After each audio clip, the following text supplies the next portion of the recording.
मंच पर उपस्थित सभी लोगों को मेरा प्रणाम और आप बच्चों को ढेर सारा प्यार। हमको तो लगता ही नहीं है कि हम बड़े हो गए। हमेशा ऐसा लगता है कि अभी DAV से निकले हैं। 2011 में मैंने यहाँ से मैट्रिक किया था। कभी छठ घाट यहाँ पे बगल में होता है तो घूमने आते थे हम लोग, काफी अच्छा लगता था। और सोचता हूँ कि जब मैं पहले SDM या DM या किसी की गाड़ी को देखता था तो मेरा मन करता था ऐसा क्या है इस आदमी में जो इसको देखकर सभी लोग रास्ते से हट जा रहे हैं। क्या है इस आदमी में जो इसको देखकर वो वर्दी वाला सलाम कर रहा है जिसको हम देखकर डर जाते हैं। ऐसा क्या है इस आदमी में जो जब चलेगा और जब उतरेगा तो स्वागत के लिए काफी लोग, काफी तालियां और कई नैन खड़े मिलेंगे। ये मैं सोचता रहता हूँ और अभी सोचता हूँ कभी कभी और अब एहसास भी हो रहा है कि ऐसा क्या होता है उसके। सच पूछिए तो उस पावर की इज्जत, सच पूछिए तो उस मेहनत की इज्जत, सच पूछिए तो उस जर्नी की इज्जत। एक IAS का बेटा अगर IAS बनेगा, कल को मान लीजिए मेरा बेटा अगर SDM ही बन जाए तो कोई बड़ी बात नहीं है, वो तो बन ही सकता है, नॉर्मल मांगते हैं इसको। लेकिन एक रिक्शे वाले रिक्शा चलाना कोई छोटा धंधा नहीं है, इसलिए उसको सम्मान की नजर से मैं देखता हूँ। एक रिक्शे वाले का बेटा अगर SDM बने, एक वकील का बेटा अगर SDM बने तो आपको ये जर्नी बड़ी अच्छी लगेगी। और इज्जत उसी जर्नी की है, जर्नी का मतलब उसी यात्रा की है। ये जो यात्रा हुई ना बड़ी लंबी है। एक नॉर्मल आदमी जो एक किसान का बेटा होता होगा, एक रिक्शे वाले का बेटा होता होगा, मैं अब महसूस करता हूँ लोगों को जब मुझे कॉल्स आते हैं, मैसेजेज आते हैं। थोड़ा बच्चों की मदद भी बहुत ज्यादा करने की कोशिश करता रहता हूँ पढ़ाई के मामले में। जब उनका मैसेज आता है कि सर पढ़ना तो चाहता हूँ लेकिन बुक्स नहीं, और बुक में भी NCERT की किताब नहीं। NCERT सर यहाँ बैठे हैं, आप लोग जानते होंगे NCERT की किताब कितनी सस्ती आती है। मैक्सिमम 1000 में आप पूरा खरीद सकते हैं जितना आपको चाहिए। जो जरूरी किताबें UPSC BPSC के लिए वो उनके पास नहीं होता है। इस मंच के माध्यम से मैं बताना चाहता हूं कि जिन बच्चों को NCERT किताबों की जरूरत हो प्लीज कांटेक्ट हमसे जरूर कांटेक्ट करें। SDM नसीम मंजू निशान करके फेसबुक पेज होगा, आप उस पर मैसेज जरूर करें। लोग वहाँ जुड़े हुए मेरे जो आपको NCERT किताब खरीद कर आपके घर पहुंचा देंगे या फिर आपको बुला लेंगे, ऐसा जरूर करेंगे। अब तक हम लोगों ने 50 बच्चों को NCERT की किताबें दी। 1000 मैक्सिमम लगता है, बहुत ज्यादा बड़ी बात नहीं है। आप लोग भी जिनके पास पैसे हैं जरूर प्रयास करें। मैं पहले सोचता था कि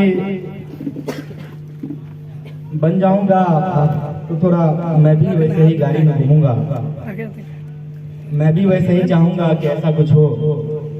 लेकिन अगर आप मिडिल क्लास हैं, अगर आप नीचे से उठे हैं तो आपको इतना मन नहीं करेगा। आपको लगेगा कि रोड पे जब चल रहे होंगे और रोड पे कोई गरीब, असहाय या कोई भी व्यक्ति अगर आपको दिख जाएगा तो आपको मन करेगा उतर करके उसकी पहले मदद करें। ऐसा मन करता है, मेरा बहुत करता है और मैं करता हूँ प्रयास जितना हो सकता है। अगर मैं बहुत जल्दी में नहीं हूँ तो मैं बहुत प्रयास करता हूँ। ये सबको करना है अगर आपको मौका मिले तो। और बाकी फुफड़ी पेज प्रतिभा खोज सम्मान समारोह 2023 जो आपका हुआ है और जिन बच्चों का सिलेक्शन हुआ है इसके टेस्ट में, उनको बहुत बहुत बधाई, शुभकामनाएं। और जिनका नहीं हुआ है उनको ज्यादा बधाई कि आपके अंदर अब ऊर्जा ज्यादा बची होगी, क्योंकि आपने मेहनत किया ही नहीं उस फुफड़ी पेज परीक्षा के लिए, तो आप ज्यादा कर सकते हैं। मैं हमेशा कहता हूँ कि मैं अगर कभी स्कूल खोलूंगा, कभी मन तो है बहुत, पैसा होता तो अभी खोल देता, लेकिन अगर मैं कभी खोलूंगा तो 10th में जो बच्चे फेल होंगे उन्हीं का एडमिशन लूंगा। जो बच्चे पास कर जाते हैं, जो टॉप कर जाते हैं, उनको तो मैं पढ़ा ही लूंगा, कोई बड़ी बात तो है नहीं। लेकिन जो फेल हो जाते हैं उनको पढ़ाना थोड़ा मुश्किल है, थोड़ा। वो इसलिए मुश्किल है, ऐसा नहीं कि उनके अंदर वो बात नहीं है, उनका माइंड डेवलप नहीं है, ऐसा कुछ भी नहीं है। बस बात यही है कि उनके अंदर ऊर्जा बहुत ज्यादा है जो मुझे दिखती है। और ऊर्जा इनके अंदर, अभी आप बिलीव नहीं करेंगे, काफी एज में हमसे सीनियर हैं, लेकिन हमसे ज्यादा ऊर्जा में बात कर रहे थे। मुझे तो लगता है कि थोड़ी सी ऊर्जा मुझे बचानी है, क्योंकि LNM में मेरी मीटिंग है, तो वहां भी कुछ बोलना है। तो ये सब आप समझे कि आपको कैसे मेहनत करना है। आपके अंदर कम ऊर्जा बची, अगर आपने पढ़ा नहीं है तो आप पढ़ सकते हैं। ऐसा कहते हैं कि एक लॉजिक है, सिंपल लॉजिक आपको बता रहा हूँ कि बिहार डेवलप्ड स्टेट काहे नहीं बना। दैट इज पॉइंट कि लोग पूछते हैं कि बिहार डेवलप्ड स्टेट नहीं बना, लेकिन बन तो सकता है, कोई भी स्टेट बन सकता है। लेकिन अभी जो स्टेट डेवलप्ड है उनसे काफी ज्यादा बिहार जा सकता है, क्योंकि इनके पास अभी बहुत कुछ बचा हुआ है। जैसे इंडस्ट्री आप लोग समझ रहे होंगे, औद्योगिकरण, हाँ वो बचा हुआ है। इकोनॉमी के लिए एग्रीकल्चर हमारे पास, अगर एग्रीकल्चर साइंटिफिक तरीके से होने लगे तो हम और आगे जा सकते हैं, और भी बहुत सारी चीजें। और रही बात कि अगर आपसे कोई कहता है ना, जैसे आप पढ़ रहे होते हैं और आप BPS UPSC की तैयारी करना शुरू करते हैं, मैंने शुरू किया था। अब मैं पहले बता दूं अपने बारे में कि मैं 2014 में IIT BHU में मेरा एडमिशन हुआ। IIT में एडमिशन लेना ही अपने आप में एक बड़ी बात होती है, ऐसा लोगों को लगता है। क्यों लगता है? क्योंकि उसमें कम बच्चे सेलेक्ट होते हैं, उसमें 2 ही अटेम्प्ट होता है और आपको उस 2 में ही निकालना होता है, और 10,000 बच्चों का टोटल सिलेक्शन होता है पूरे इंडिया में। तो उसमें हमारा जब एडमिशन हुआ 14 से 18 हमने वहाँ से ग्रेजुएशन किया। I am mining engineer by my degree कह सकते हैं आप। फिर वहाँ से मैं चाहता था कि मैं इंजीनियर अच्छा खासा बनूं, मैं बन भी सकता था। I was topper in my batch 2014 से 18 के बीच में। फिर मुझे लगा कि इसमें वो बात नहीं है, वो तब लगा जब 2017 में 2 फरवरी 2017 ये दिन भूला नहीं जा सकता है। मेरी मम्मी का एक्सीडेंट हुआ और उनका डेथ हो गया। प्लेसमेंट मतलब जैसे आप कॉलेज में पढ़ रहे हैं तो आपका अब नौकरी लगेगी, उसको बोलते हैं प्लेसमेंट फॉर्म। उस फॉर्म को भरिएगा, एक इंटरव्यू होगा, नौकरी लग जाएगी। चूंकि मैं टॉपर था तो मेरी नौकरी लगनी ही थी, तो प्लेसमेंट फॉर्म हाथ में था उस समय जब कॉल आया था घर से। पता नहीं क्यों मन में आया कि इस फॉर्म को छोड़ देते हैं, क्योंकि अगर इसको पकड़ा तो शायद उधर नहीं जा पाऊंगा जिसकी वजह से ये डेथ हुआ। डेथ होने का कारण था कि लॉ एंड ऑर्डर की समस्या। जैसे विसर्जन है सरस्वती पूजा का, अगर जैसे मैं बना हूं जब से, तब से मैं इस बात को बहुत अच्छे से ध्यान रखता हूं कि कभी भी एम्बुलेंस या फिर एक 4 चक्का गाड़ी जाने की जगह हमेशा हो, किसी भी हाल में, कितनी भी भीड़ हो। ये आप कर भी सकते हैं, कोई बड़ी बात नहीं है। तो मैंने उसी दिन डिसाइड किया था कि अब इस फॉर्म को छोड़ता हूँ और लॉ एंड ऑर्डर के लिए क्या करना पड़ता है। उसी समय मैंने गूगल किया तो मुझे उतना पता कुछ भी नहीं था। नहीं, मुझे अगर पूछिएगा तो आपको हंसी भी आ सकती है, जब मैंने इसकी तैयारी के बारे में सोचा था तो मुझे केवल प्रधानमंत्री और मुख्यमंत्री के बारे में पता था नाम, उसके अलावा जनरल नॉलेज के बारे में कुछ भी पता नहीं, कुछ भी नहीं। जैसे मुझे नहीं पता कि बाबर कौन है, मुझे नहीं पता था उस समय, अब सब पता। तो ये मैंने उसी दिन डिसाइड किया कि मुझे लॉ एंड ऑर्डर में ही जाना है। तब मैंने इसकी तैयारी के बारे में सोचना शुरू किया। फिर कॉलेज खत्म हुआ, फिर यहाँ आए, फिर घर की समस्याएं काफी ज्यादा बढ़ गई थी, पैसों की और ज्यादा, और लोग बोलना शुरू कर दिए थे, मोहल्ले वाले, आसपास वाले, कि नौकरी छोड़ा है या फिर हुआ नहीं है। ये सवाल आता है सबके मन में कि हुआ नहीं होगा तो बोल रहा है कि छोड़ दिया है। फिर बोलना शुरू किए कि अब इसका तो कुछ हो नहीं सकता है।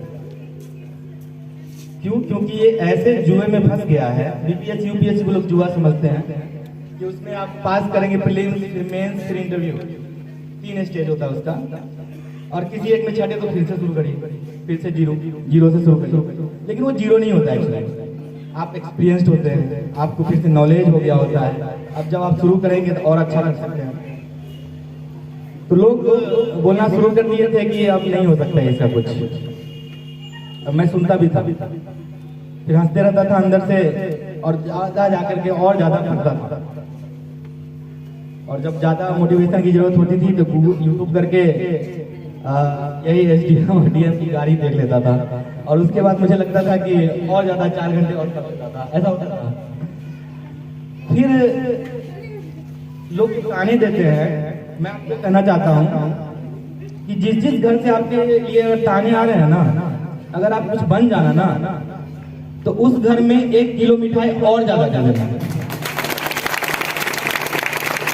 मैंने ऐसा किया है कि अगर हर जगह 1 किलो जा रहा था, वहां मैंने 2-2 किलो भेजा है कि आप ज्यादा लीजिए, क्योंकि आपको मेरी चिंता ज्यादा थी। आपको बार बार लग रहा था कि इसका तो नहीं होगा, तो वहां जरूर भेजना है। और सच बताएं आपको कि मेहनत सच में रंग लाती है। लोग इज्जत करते हैं, लोग आपकी बात करते हैं। मैं नहीं चाहता था कि मैं कभी बिहार का सबसे युवा एसडीएम बनूं या युवा भी बनूं।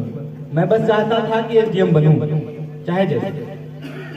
फर्स्ट अटेम्प्ट था मेरा, मैंने पढ़ा।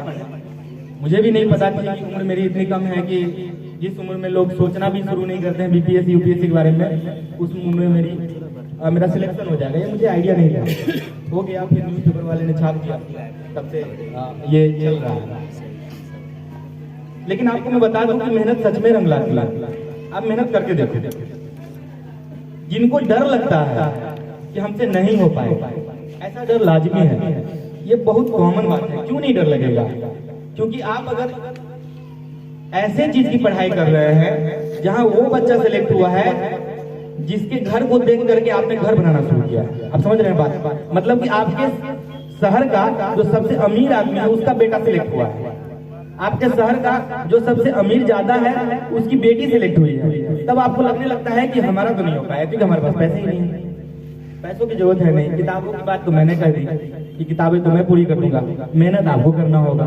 डायरेक्शन मैं दे ही देता हूँ अक्सर, तो आपको और ज्यादा उसके हिसाब से पढ़ना है। जितना बोला तो पर सर ने कि आप हमसे ज्यादा कोशिश करें, और मैं हमेशा चाहता हूँ कि हमसे ऊपर जाए, और हमारे ही बराबर हो जाइएगा तो फिर बैठ के बात करेंगे, मजा नहीं आएगा। लेकिन हमसे ऊपर जाइए तो हम आपको सर बोले तो ज्यादा मजा आएगा। तो उसका प्रयास करिए। और ज्यादा दिक्कत आपको कब आएगी? लोग बोलते हैं कि 10th लोहा का गेट होता है, सुने होंगे आप लोग। इट्स आयरन गेट, इसको पार करना बड़ा मुश्किल है। कर तो लिया आप लोगों ने, यहाँ 10th पास है सभी लोग। उसके बाद बोलेंगे 12th लोहा गेट होता है। ये लोहा का गेट कभी खत्म नहीं होगा। सच पूछिए तो ये तब खत्म होता है जब आप कुछ बन जाएंगे, और तब भी नहीं होता है शायद। अब मुझे शादी लोहा का गेट लगने लगा है। लगता है कि वो लोहा का गेट है, कहीं पापा एक दिन ने बोल दे कि शादी लोहा का गेट है, आपको करना है। तो ये लोहा का गेट जो है ना, इसको अगर पार करना है आपको तो 2 तरीके हो सकते हैं। या तो इसको भाषा में बोले तो छड़प जाइए। छड़पने का मतलब होता है ना, 8वां में है लेकिन 10वां का एग्जाम देने का मन है और थोड़ा बहुत जानते हैं 10वां का मैथ बना लेते हैं, दे दीजिए। लेकिन या फिर ये कर सकते हैं, इस लोहा का गेट को तोड़े पिघलाएंगे। और पिघलेगा कैसे? जब आप मेहनत करेंगे, और आप इतनी मेहनत करें उससे इतनी ऊर्जा पैदा हो। आप लोग सुने होंगे एनर्जी ट्रांसफॉर्म होता है दूसरे वे में। एनर्जी कभी भी क्रिएट नहीं कर सकते। मतलब पढ़ेंगे आप लोग 11th 12th में कि एनर्जी can't be created और nor be destroyed, but it can be transformed into one form to another form। आप कर सकते हैं। तो जो आप इतनी मेहनत करें कि उससे एक मैकेनिकल एनर्जी पैदा हो और इतनी गर्मी हो कि लोहा का गेट पिघल जाए और आप पार हो जाए। इसका प्रयास करें और वो हो जाता है। मैंने देखा है, मैंने किया है, और इसीलिए आपको बता रहा हूँ।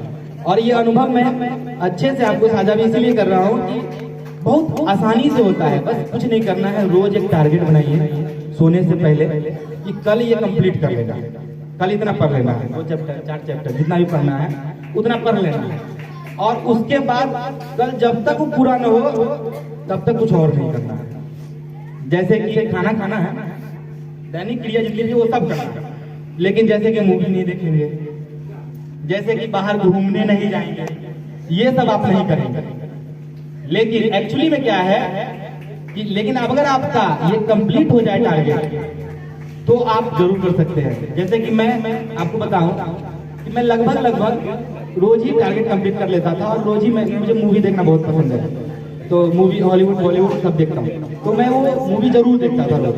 तो फिर आपको है ना ये जो ब्रेन है ना, इसको भी लगने लगता है कि हाँ सब कुछ पूरा हो रहा है और आगे भी करना है और अभी चिल मारो, तो आप चिल कर सकते हैं। मतलब कि आप आराम से रह सकते हैं। वो जो टाइम होता है ना कूलिंग ऑफ का पीरियड, उसमें आप आराम से जो कूल होंगे, कल के लिए ऊर्जा पैदा होगा, उसके लिए वो जनरेट होगा और फिर कल आप और अच्छा करेंगे। तो प्रयास इसी करना है। और साथ में हमेशा मैं कहता हूँ कि छोटी छोटी बातें और छोटे छोटे सपनों मत देखिए। एक लाइन हमेशा बोलता हूँ कि सीढ़ियाँ उन्हें मुबारक जिन्हें छत तक जाना है, जिनको छत तक जाना है उनको सीढ़ियाँ, ठीक है, सीढ़ियाँ उन्हें मुबारक जिनको छत तक जाना है, अपनी तो मंजिल है आसमां, रास्ता खुद बनाना। तो रास्ता खुद बनाना है, इसलिए मेहनत करिए और खूब प्यार से मन से पढ़िए। एक और बात जो मैं बोलना चाहता हूँ उसी समय कि माँ बाप और जो बड़े बुजुर्ग आपके घर में हैं, उनके सपनों को है ना आंख दीजिए, उनके सपनों को आंख दीजिए, उनके सपनों को छोड़िए मत। आप छोड़ देते हैं बीच बीच में। अरे आप इंटरेस्ट लीजिए, खेलिए। मैं कविता लिखता हूँ, मेरी किताब भी छपेगी, मेरा इंटरेस्ट है, मैं उसको कर रहा हूँ, लेकिन साथ में ये भी करिए। पहले प्राइमरी चीज आपका क्या है, पढ़ाई, तो उसको पहले कर लीजिए। जैसे आपको मान लीजिए 10 रुपया मिले और उसके बाद आपको बोला जाए कि कुछ आप खरीदने जाना है, मार्केट जाना है, तो आप क्या करते हैं, जो सबसे ज्यादा जरूरी है उसको कर देंगे। तो जो सबसे ज्यादा जरूरी है वो पहले कर लेंगे। सबसे ज्यादा जरूरी आपकी पढ़ाई है, पहले उसको कर लीजिए, फिर उसके बाद दूसरा काम भी कर लीजिए, लेकिन पहले पढ़ लीजिए। और माँ बाप के सपनों को जरूर आंख दीजिए। ये इसके लिए मैं आपको हाथ जोड़ देता हूँ कि आप पढ़िए, उसके लिए करिए। एक बात याद आती है कि IIT में जब पहला जो एग्जाम दिया था मैंने, तो मेरा सिलेक्शन नहीं हुआ था। कारण था कि मैं थोड़ा घूमने लगा था, तो मेरा सिलेक्शन नहीं हुआ। ये जो उम्र होती है ना, इसमें थोड़ा सा मन करता है कि इधर उधर करे, करना नहीं है, तो उस वजह से मेरा सिलेक्शन नहीं हुआ IIT में। और यहीं पे जो अनुमंडल चौक था ये वाला, तो रघुवीर चौक था ना, अभी हो गया था बीच में, तो वहाँ पे एक फोटो स्टेट की दुकान थी, नाम उनका नहीं याद आ रहा, क्या नाम था उनका, जय माता दी फोटो स्टेट की दुकान थी। हाँ, उनकी दुकान पे पहले रिजल्ट देखते थे हम लोग सभी लोग, तो वहाँ हमने रिजल्ट देखा, पापा मेरे साथ थे, और उसमें मेरा सिलेक्शन नहीं हुआ था, नॉट क्वालिफाइड लिखा हुआ ऑलरेडी। पापा फिर भी 20 से 25 बार रिजल्ट को निकाला, उनको बिलीव नहीं हो रहा था कि मेरा बेटा सिलेक्ट नहीं हुआ। आप समझ रहे हैं? और मुझे उस दिन एहसास हुआ, ये लोग बहुत सपना देखते हैं, ये लोग सोचते हैं हमको लगा कि बस हम ही को करना है, हम ही को करना है, बनेंगे तो हम बनेंगे, वो लोग कुछ नहीं बनेंगे, ऐसा हमको लगता था पहले। लेकिन एक्चुअली में वही बनते हैं और वही करते हैं और उन्हीं का सपना होता है। इसलिए आप पढ़ें, उनके सपनों को साकार करने का पूरा प्रयास करें, बस यही करें। और खूब प्यार से पढ़े, बड़ों की इज्जत करिएगा, और कुछ नहीं, बाकी धन्यवाद सभी को मेरा फिर से प्रणाम।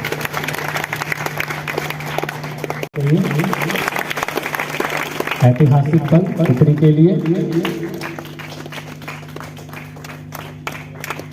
यही गौरव की बात नहीं है, यह ऐतिहासिक पल है पुत्री के लिए।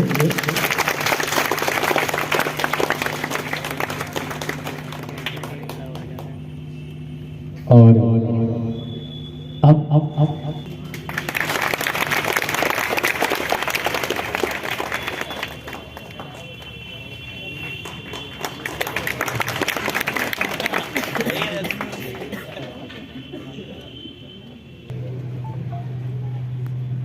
बच्चों को जिम्मेदारी याद ना दिलानी पड़े। मिथिला की परंपरा के अनुसार पुष्पमाल और पाक के द्वारा, और इसमें हम आदरणीय साकिर जी हमारे बीच मौजूद हैं, राजराज युवा संस्थान के संरक्षक, तो उनका सम्मान करने के लिए हम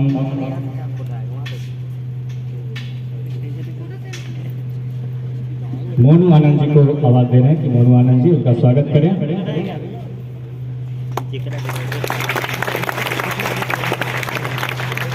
राजराज युवा संस्थान के संरक्षक हैं। इस चेहरे को अगर आप पहचान लेंगे तो आपके लिए बहुत फायदा होगा।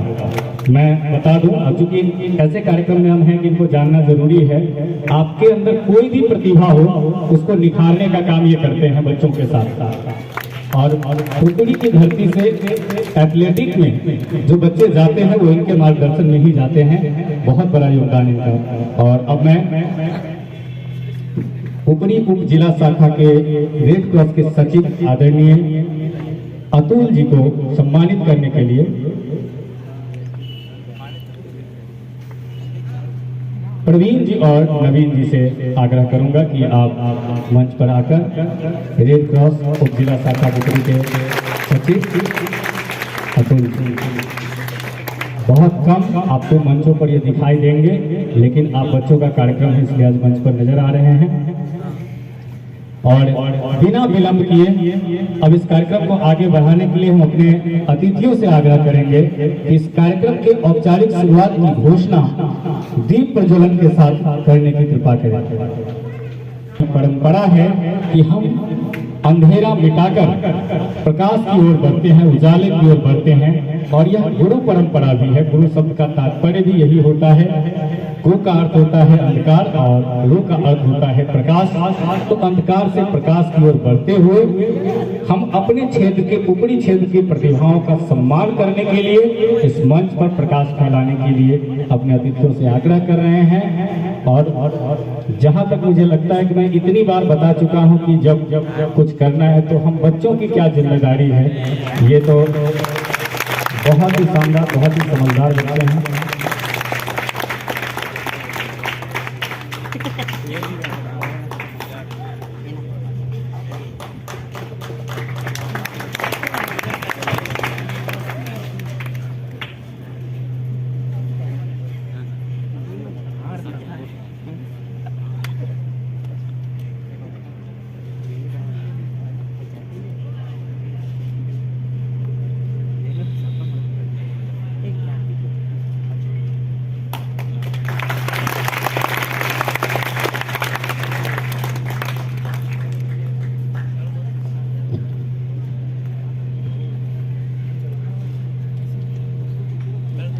कार्यक्रम की औपचारिक शुरुआत की इजाजत हमें हमारे अतिथियों से प्राप्त हो चुकी है।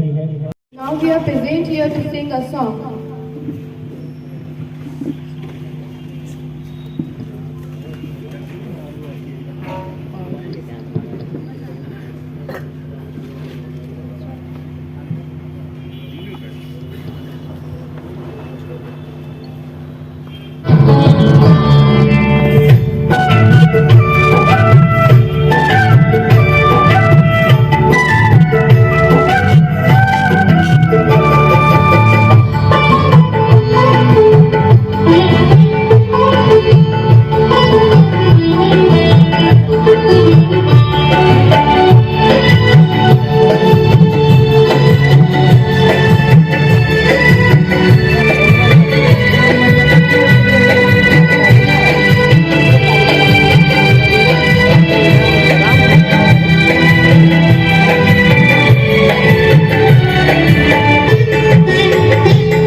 स्वागतम स्वागतम स्वागतम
स्वागतम स्वागतम स्वागतम स्वागतम